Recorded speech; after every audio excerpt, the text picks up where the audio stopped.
Market में जब bull market चलती है ना तो ऐसी अक्सर इन्वेस्टर्स के साथ होता है। उस टाइम पे वो सोचते समझते नहीं और पैसा लगा देते हैं। तो क्या ऐसी सिचुएशन में खुश होना बेहतर है या थोड़ा संभलना बेहतर है कि ठीक है बुल मार्केट चल रही है तो वहां पर किस तरीके की चीजों पर ध्यान देना चाहिए? देखिए वहाँ पे ना आपको बहुत ज़्यादा सावधानी बरतने की ज़रूरत है। सपोज 2020 में मार्केट बढ़ने लगा, 2020 में मार्केट नीचे था, वहाँ से मार्केट बढ़ने लगा, मार्केट बढ़ा 2023 तक। तो 2023 में ना आप न्यूज़ उठाएंगे, आप सोशल मीडिया उठाएंगे, हर जगह पे आपको आ रहा होगा कि एक्स फंड ने 3 साल में इतना पैसा कर दिया, वाई फंड ने इतना पैसा कर दिया। तो जो मास पब्लिक है वो 3 साल के बाद में वो उन चीज़ों को पढ़ते ही देखती है और वहाँ से फिर वो पैसा डालना चालू करते हैं। अब वो पता चला उन्होंने 2020 से बुल रन चालू हुआ, 23 में पेनल्टी ऑफ नंबर लोगों ने पैसा डाल दिया, मार्केट 24 तक फिर बढ़ा तो उन्होंने कुछ रिटर्न बनाया। उसके बाद में 25 में मार्केट नीचे आ गया तो क्या वो फिर लोग बाग अपना लॉस कर लेते हैं। जबकि जो एक्सपर्ट होते हैं वो 2020 में पैसा डालते हैं और 23 तक उस पैसे को बढ़ने देते हैं, तो उसके बाद धीरे धीरे वो लोग सेल आउट करना चालू कर देते हैं। तो आपको ये देखना कि आज आप इन्वेस्ट कर रहे हैं, आप जो फंड ले रहे हैं उसने क्या वो फंड ऑलरेडी अपने पीक पे तो नहीं है। हाँ। भाई आपने देखा 3 साल में रिटर्न दिया 30%, तो आप ये देखिए क्या ये आगे अगले 3 साल देगा 30% या यहाँ से गिरने के चांस ज़्यादा हैं। तो उसके बेस पे फिर आपको डिसीजन लेना चाहिए। केवल आपको है कि आपको किसी और को देख कर नहीं लेना है। अगर आपने देखा कि आपके फ्रेंड ने पैसा डाला था 2020 में और 25 में उसका 1 लाख का 2 लाख रुपए हो गया, तो फ्रेंड ने तो पैसा बना लिया है। अब क्या जो फंड 2020 था क्या 2025 में फंड उसी तरह का है कि दोबारा वो अगले 5 साल में दे सके?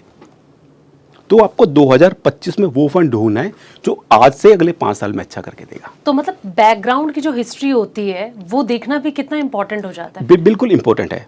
आपको हर चीज़ आपको देखनी चाहिए। आपको फंड का बैकग्राउंड देखना चाहिए कि फंड ने पिछले 5 साल में कैसा किया है और क्या यहाँ से आगे और कर सकता है क्या।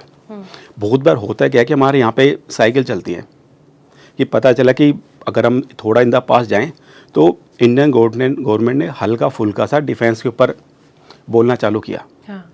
तो वहाँ से डिफेंस फंड बड़ी तेज़ी से बढ़े। तो जिन्होंने शुरू में पैसा डाला तो उन्होंने तो 1 साल में ऑलमोस्ट पैसा डबल कर लिया। हाँ। तो 1 साल में वो फंड अपने हाई पे था, बट पेनल्टी ऑफ लोगों ने वहाँ पे पैसा डाला है जब वो अपने हाई पे था, तो फिर वो गिरा है। तो आपको हमेशा वो फंड वो सेक्टर चूज़ करना है जो अगले 5 साल में परफॉर्म करके देगा। उसके लिए आपको पता होना चाहिए कि गवर्नमेंट किन किन सेक्टर के बारे में धीरे धीरे क्या बोल रही है, गवर्नमेंट की क्या प्लानिंग है, या फिर किसी भी कोई भी कंपनी उस कंपनी को इंडिया से बाहर से क्या क्या ऑर्डर मिलने वाले हैं। तो उन सब चीज़ों के बेस पे फिर उन्हें फंड या स्टॉक सेलेक्ट करना चाहिए। अच्छा, कुछ ऐसे स्टॉक्स होते हैं ना जो मल्टी बैगर रिटर्न दे देते हैं और अक्सर क्या होता है कि उनमें तो देखिए दाव अक्सर वही इन्वेस्टर लगाते हैं जिनको पता होता है कि हमें यहाँ से कैसा पैसा निकालना है, कैसे बनाना है। लेकिन कुछ ऐसे इन्वेस्टर्स होते हैं ना जो वहाँ पे घाटा खा जाते हैं, धोखा खा जाते हैं। उनको नॉलेज नहीं होती है और वो सोचते हैं कि यहाँ से तो 4 गुना रिटर्न मिल रहा है, तो वो वहाँ पे पैसा लगा देते हैं। तो ऐसे इन्वेस्टर्स के लिए आप क्या बोलेंगे कि क्या प्री प्लानिंग उनको करनी चाहिए? देखिए मैं आपको एक एग्जाम्पल देता हूँ। जब हम छोटे थे ना तो एक अधिकारी बेदरकारी कंपनी थी, वो टीवी सीरियल बनाती थी। अगर आप उस कंपनी के पिछले 5 साल का देखेंगे तो उनका प्रॉफिट 0 है, उन्होंने कुछ बनाया भी नहीं है, बट पिछले 3-4 साल में उनका स्टॉक बड़ी तेज़ी से ऊपर भगा था। हुआ क्या कि मानिए आज मेरे पास एक स्टॉक है, वो स्टॉक 10 रुपये का है, समहाउ मैंने वो स्टॉक किसी को 12 रुपये का बेच दिया, तो वो स्टॉक बिना किसी वजह से 20% बढ़ गया।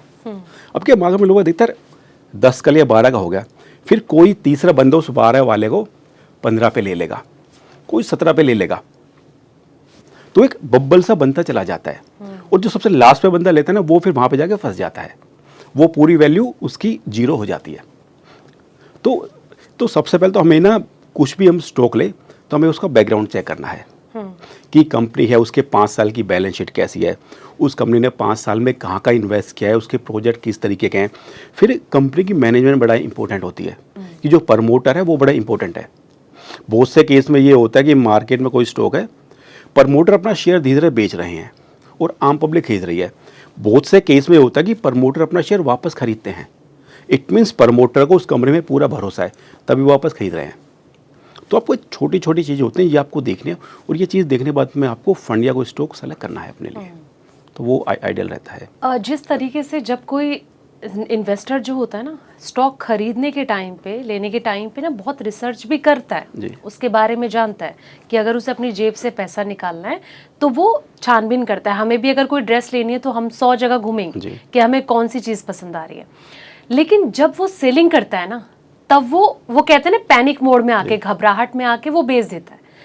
आपको लगता है कि ना सिर्फ लेते वक्त बल्कि कहीं ना कहीं जब सेलिंग के दरमियान उसे बहुत सारी चीजें समझनी चाहिए, उसको लेकर भी प्लानिंग होनी चाहिए, क्या आप मानते हैं ऐसा? बिल्कुल, बहुत जरूरी है।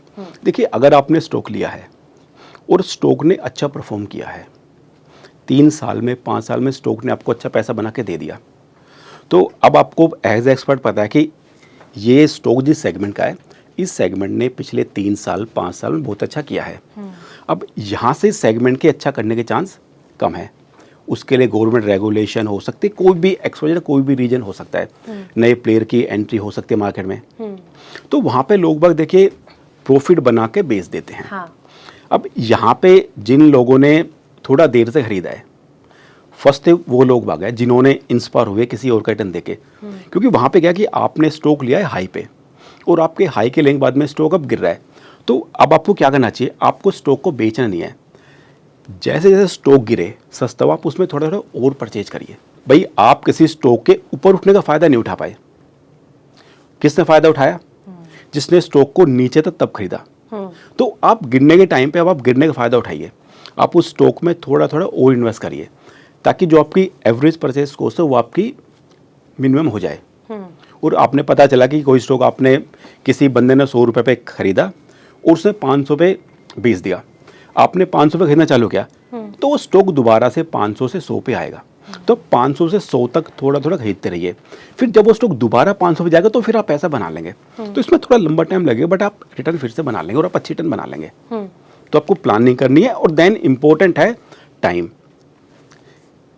देखिए, 2 चीज़ें, अगर आपने एक स्टॉक देखा और आपने खरीद लिया, दैट इज लाइक लॉटरी। दूसरा इन्वेस्टमेंट, कि आपने प्रॉपर प्लानिंग की, जहां पे टाइम इन्वॉल्व हो जाता है, तो डेट इज प्लानिंग, कि आपने एक स्टॉक देखा, ये स्टॉक है, अच्छा स्टॉक है, मैं स्टॉक को 5 साल दूंगा, तो आप रिटर्न बना लेंगे। तो आपको प्लानिंग करनी है, प्लानिंग में आपको टाइम देना है, लेकिन शॉर्ट टर्म में पैसा नहीं बनेगा। आप परचेज करिए, उसको टाइम दीजिए, टाइम देंगे तो आपकी रिटर्न डेफिनेटली बनेगी। तो टाइम सबसे मेन है।